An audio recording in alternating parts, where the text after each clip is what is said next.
এই যে ফ্যান চলতেছে, তার মানে এখন যদি এটা 0 0 হয়ে যায়, মানে এটা তো এম্পিয়ার, ফ্যান কত এম্পিয়ার নিতেছে এটা দেখাইতেছে। আমি এটা অফ করে দিলাম, দেখেন এটা এটা থাকবে না। এই দেখেন 0 0 হয়ে গেছে। আমার হাসি এসে পড়লো, বাংলাদেশ থাকবে না ডায়লগটা শুনে। তো আমি আবার রানিং করলাম, এই যে সুইচ দিতেছি, আপনারা দেখেন একটা আওয়াজ হবে সুইচের। এই দেখেন, এই যে এম্পিয়ার নেওয়া শুরু হয়েছে। সাথে এটা এম্পিয়ার নিতেছে, কত এম্পিয়ার নিতেছে? 200 সামথিং এম্পিয়ার নিতেছে। আসসালামু আলাইকুম প্রিয় বন্ধুরা, welcome T20 electric YouTube channel পরিবেশনায় আপনাদের সকলকে স্বাগত জানাচ্ছি। আমি মিশন মেহেদি। প্রিয় বন্ধুরা, আসসালামু আলাইকুম। আমাদের আজকে আলোচনার বিষয় হচ্ছে মাল্টিমিটার বা ডিজিটাল মাল্টিমিটার অথবা প্লাম মিটার, অথবা এটার একটি নাম হচ্ছে এম্পিয়ার মিটার। এই বিষয়টা নিয়ে আপনারা দেখতে পাচ্ছেন, আমরা প্র্যাকটিক্যাল আলোচনা করব, হাতে কলমে দেখাবো এবং সংক্ষেপে আমরা আলোচনা শেষ করবো আপনাদের বুঝিয়ে। এই যে এটার অনেক ব্যবহার রয়েছে, আপনারা দেখতে পাচ্ছেন এখানে। আগে এটার ভিতরে কি আছে, বাইরে কি আছে, এটা বিষয়ে আপনাদেরকে পরিচিত করাই। দেখেন এইখানে এটা নব রয়েছে, এটাতে আমরা ক্লিক করি। এই যে এটা তো হা করতেছে, অর্থাৎ আমরা এটা ধরে এইভাবে যদি চাই যে এটা এভাবে নিয়ে এসে এখানে ঝুলায় রাখতে পারতেছি।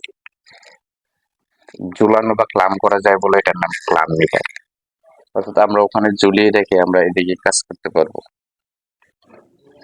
এই যে জিনিসটা এখানে একটা লাল এবং কালো কালারের আপনারা কিছু দেখতে পাচ্ছেন, এগুলোর নাম হচ্ছে নব। এই যে এগুলো হচ্ছে নব। এই যে দুইটা নব হয়ে থাকে, একটা পজিটিভ আর একটা হচ্ছে নেগেটিভ বা পেজ নিউট্রাল। আসলে শুধু এটা কালারের কোডের কারণে এরকম দেখা যাচ্ছে, দুইটা একই, যে কোনো দিকে আপনি লাগিয়ে কাজ করতে পারবেন। নবগুলা কোথায় লাগাইতে হয় দেখেন, ওকে আমরা একটু সামনে নিয়ে আসি। এই দেখেন নর্মালি এই যে কম সিও এই চিহ্নিতে কালোটা লাগাইতে হয়, আর সাদাটার পাশে লাগাইতে হয়, লাল টায়ের পাশে লাগাইতে হয়, সরি। এখানে দেখেন প্রথমে লেখা আছে সিলেক্ট, লেখাটা এই যে প্রথমে লেখা আছে সিলেক্ট, এরপর হচ্ছে রেঞ্জ, এরপর হচ্ছে ডিএস। সিলেক্ট দিয়ে আমরা বিভিন্ন ধরনের অপশন সিলেক্ট করব। ডিএস একটা অপশন, রেঞ্জ একটা অপশন, এগুলো খুব একটা প্রয়োজন পড়ে না। তারপরে বিভিন্ন রেঞ্জে কাজ করলে এটা প্রয়োজন পড়ে। আমাদের সবচেয়ে বেশি ব্যবহৃত হবে সিলেক্ট। তারপরে এখানে আছে অফ, অফের পরে দেখা যাচ্ছে এসি কারেন্টের চিহ্ন আছে। যে লোগো বা চিহ্ন দেখছেন আঁকা বাঁকা দেখে বেঁকে গেছে, এটা হচ্ছে এসি কারেন্টের চিহ্ন। এখানে হচ্ছে 200 এম্পিয়ার অবলিক 600 এম্পিয়ার, অর্থাৎ হচ্ছে 200 থেকে 600 এম্পিয়ার পর্যন্ত এই অপশনে আমরা পরিমাপ করতে পারবো।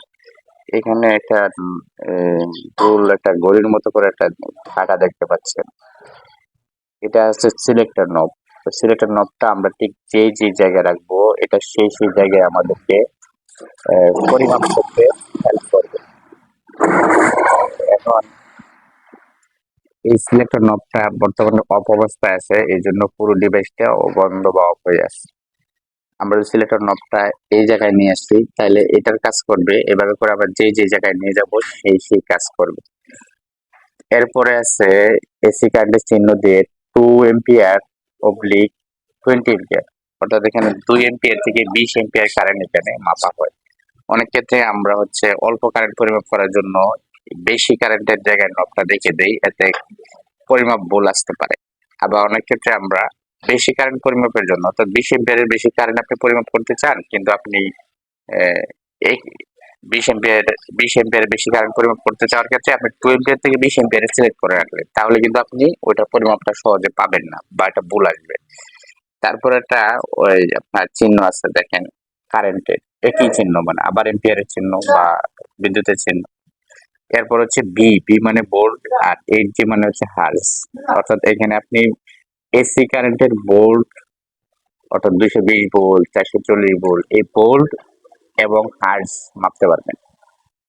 ভোল্ট এবং হার্জ, হার্জ হচ্ছে ফ্রিকোয়েন্সির একক, আমাদের দেশে নর্মালি হচ্ছে 50 হার্জ ফ্রিকোয়েন্সি হয়ে থাকে। এরপরের উপরে যেটা দেখছেন এই চিহ্নটা, এটা হচ্ছে ব্যাটারির চিহ্ন, অর্থাৎ ডিসি কারেন্টের চিহ্ন। ব্যাটারি বলে ভুল হবে, এটা হচ্ছে ডিসি কারেন্টের চিহ্ন। অর্থাৎ এখান থেকে এই সিলেক্টেড নবটা এখানে নিয়ে আসলে আপনি হচ্ছে ব্যাটারি মাপতে পারবেন বা ডিসি কারেন্ট মাপতে পারবেন, ডিসি কারেন্টের ভোল্ট মাপতে পারবেন। এরপরে যে লোগোটা দেখতে পাচ্ছেন সেটা হচ্ছে ক্যাপাসিটরের লোগো, অর্থাৎ এই জায়গায় এসে আপনি ক্যাপাসিটর মাপতে পারবেন। এরপরে যে লোগোটা দেখতে পাচ্ছেন প্রথমটা হচ্ছে ডায়োড, একমুখী প্রবাহ দেখাইতেছে তীর চিহ্ন দিয়ে, এটা ডায়োড। এরপরে একটা চিহ্ন দেখছেন এর পাশাপাশি ওয়াইফাই এর মতো দেখা যায়, এটা আসলে ওয়াইফাই না, এটা হচ্ছে বিপ বা বার্জার মোড, অনেকে ওয়াইফাই মোড বলে। তো এখান থেকে আপনি এটা আওয়াজ পাবেন, এই আওয়াজের উপর ভিত্তি করে আপনি বিভিন্ন তারের ইনসুলেশন পরীক্ষা করতে পারবেন। তার উপর একটা চিহ্ন দেখতে পাচ্ছেন মানুষের মতো দেখতে, এটা হচ্ছে অহম, অর্থাৎ এটার বাংলায় বলছে রেজিস্ট্যান্স বা বাধা। এই রেজিস্ট্যান্স মাপার জন্য এটা ব্যবহৃত হয়। এরপরে আরেকটা চিহ্ন দেখতে পাচ্ছেন, এটা খুব একটা কাজে লাগে না। এরপরে উপরে লেখা আছে অফ, অর্থাৎ এটা নিচে এইখানে এসে অফ হয়ে যাবে, এখানে গেলে অফ হয়ে যাবে। এবং এখানে এটার মডেল দেখতে পাচ্ছেন, মডেল নাম্বার BM5266। তারপরে এখানে কোম্পানির লোগো দেখতে পাচ্ছেন। তো এখন আমরা এটা 600 ভোল্ট পর্যন্ত পরিমাপ করা যায় এটা দিয়ে। এই যে আপনারা দেখেন এখানে দুইটা চিহ্ন দিয়ে রাখছে, এই দেখেন এখানে দুইটা কিন্তু সতর্কতার চিহ্ন দিয়ে রাখছে, নিচে দিয়ে রাখছে যে 600 ভোল্ট। যাক, আমরা এখন এটা কাজ শুরু করে দেবো। তো কাজ শুরু করতে গেলে আমরা প্রথমে যে জিনিসটা, এই নবটা আমরা যদি একেবারে এখানে দিয়ে আসি, এই দেখেন একটা আওয়াজ দিল এবং হচ্ছে এটা রানিং হওয়া শুরু হলো। তো আমরা 200 এম্পিয়ার থেকে 600 এম্পিয়ার, এটা বিশাল মাপের এম্পিয়ার, এটা আমাদের মাপা প্রয়োজন নাই এবং এই ধরনের ডিভাইস আমাদের ছোটখাটো কাজে ইউজ হয় না, এটা ইন্ডাস্ট্রিয়াল কাজে ব্যবহৃত হয়। সো আমরা এখানে কোনো কাজ দেখাতে পারছি না বা করতে পারতেছি না। আমরা পরের নেক্সটে যাব। নেক্সটে যাওয়ার পরে এখানে দেখছেন 2 এম্পিয়ার থেকে 20 এম্পিয়ার, 2 থেকে 20 এম্পিয়ার, এটা আমরা মাপতে পারবো। আমি আপনাকে এখনই প্র্যাকটিক্যাল দেখায় দিচ্ছি। আপনারা দেখতে পাচ্ছেন এখানে একটা ফ্যান রয়েছে, এটা এখন বর্তমানে অফ অবস্থায় রয়েছে। এই ফ্যানের লাইন হচ্ছে এটা, এখান থেকে আসছে। আমরা এখন আমাদের যে এম্পিয়ার মিটারটি আছে এটা এই লাইনে সেট করে দেব। দেখেন আপনারা কেমনে সেট করতেছি, কিভাবে সেট করতেছি। এই সেট করে দিচ্ছি, এখন কি 00 দেখাইতেছে, অর্থাৎ এটা অফ আছে। এখন আমরা আমাদের এখানে সুইচটি অন করে দেবো। অন করার সাথে সাথে আপনার এইদিকে খেয়াল করবেন এটা চেঞ্জ হয় কিনা।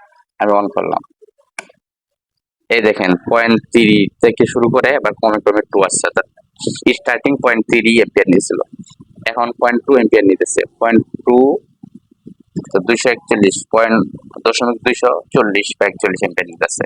এবং আপনারা এখনো ফ্যান দেখতে পাচ্ছেন না, ফ্যান চলতেছে,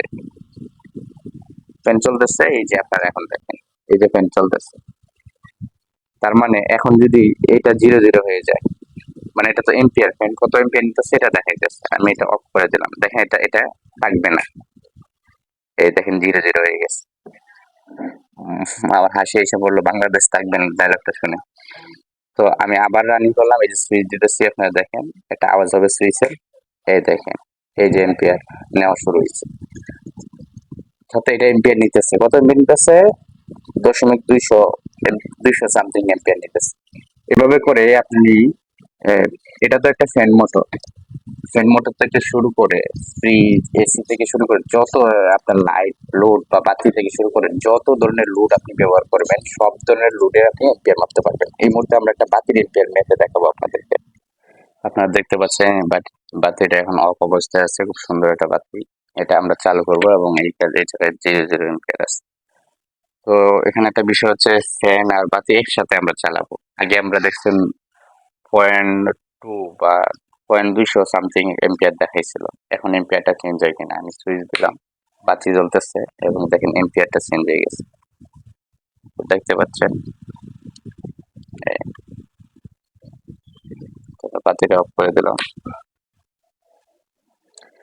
এভাবে করে আপনি অনেক কিছু এম্পিয়ার মাপতে পারবেন, তবে পৃথিবীর সব এম্পিয়ার মাপতে পারবেন না এটা দিয়ে। এটার রেঞ্জ আছে, এটা রেঞ্জ হচ্ছে 2 এম্পিয়ার থেকে সর্বোচ্চ আপনি 600 এম্পিয়ার পর্যন্ত মাপতে পারবেন, এরপর আর মাপতে পারবেন না। এরপরে আমরা পরের ধাপে চলে যাই, এটা হচ্ছে এসি ভোল্টেজ এবং হার্টজ। অর্থাৎ আমরা এখন 220 ভোল্ট কারেন্ট পরিমাপ করব। এখানে যেমন এখানে 2 পিন সকেট আছে, এখানে কত ভোল্ট আছে আপনার বাসায়, যে আপনি বাসায় যে আপনি লাইট ব্যবহার করতেছেন অথবা আদার্স ফ্যান ব্যবহার করতেছেন, তো অনেক সময় দেখা যায় ভোল্টেজ ড্রপ করে, আমরা বুঝতে পারি না। তো ঠিক কত ভোল্ট আছে এটা আপনি কিভাবে মাপবেন? এটা দিয়ে আমরা মাপবো এসি ভোল্ট কিন্তু। এই জন্য আমাদেরকে সিলেক্ট করতে হবে পরের অপশনে, অর্থাৎ এসি সিগন্যালতে সিলেক্ট করার পরে আমরা সরাসরি চলে যাব। এই দুইটা নব আছে, একটা নব আমরা এদিকে দিব। আপনারা খেয়াল করবেন এখানে কিন্তু ভুল করা যাবে না। এই নবটা এখন এসি কারেন্টের মধ্যে আছে, এটা ডিসি দিয়ে এসি মাপা যাবে না, ঠিক আছে?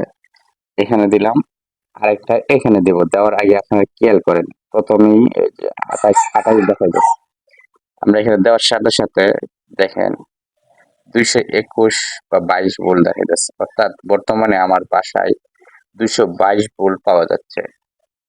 আমরা জানি যে 220 ভোল্ট পর্যন্ত এনাফ, 220 থেকে 230 বা সামথিং আরো বেশি দেখায়, তাহলে ঠিক আছে। তো অনেকের বাসা বাড়িতে দেখবেন 180 ভোল্ট 170 ভোল্ট শো করে, তখন বারবার আপনার কেটে যায়, যে কি বলে ক্যাপাসিটর কেটে যায় বা ফ্যানের সমস্যা হয়। দেখেন আমাদের এখানে 222 ভোল্ট আছে, এটাতে আমরা পরিমাপ করি।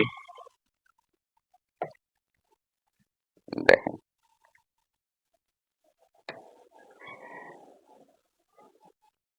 ঠিক মতো ধরতে হবে, ধরাটা হয়নি।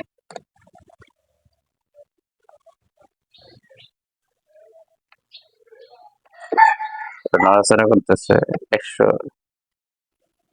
221 ভোল্ট আছে এখানে। এভাবে করে আপনারা ভোল্ট মাপতে থাকবেন, মাপতে পারবেন। এরপরের অপশন হচ্ছে DC volt. DC volt, DC volt কিভাবে মাপবেন এই মুহূর্তে আমি প্র্যাকটিক্যালি আপনাদেরকে দেখিয়ে দিচ্ছি।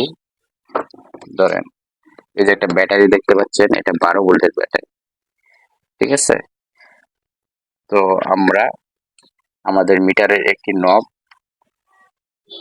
এখানে ধরবো, এটা হচ্ছে লাল নবটি আমরা এখানে ধরলাম, দেখতে পাচ্ছেন।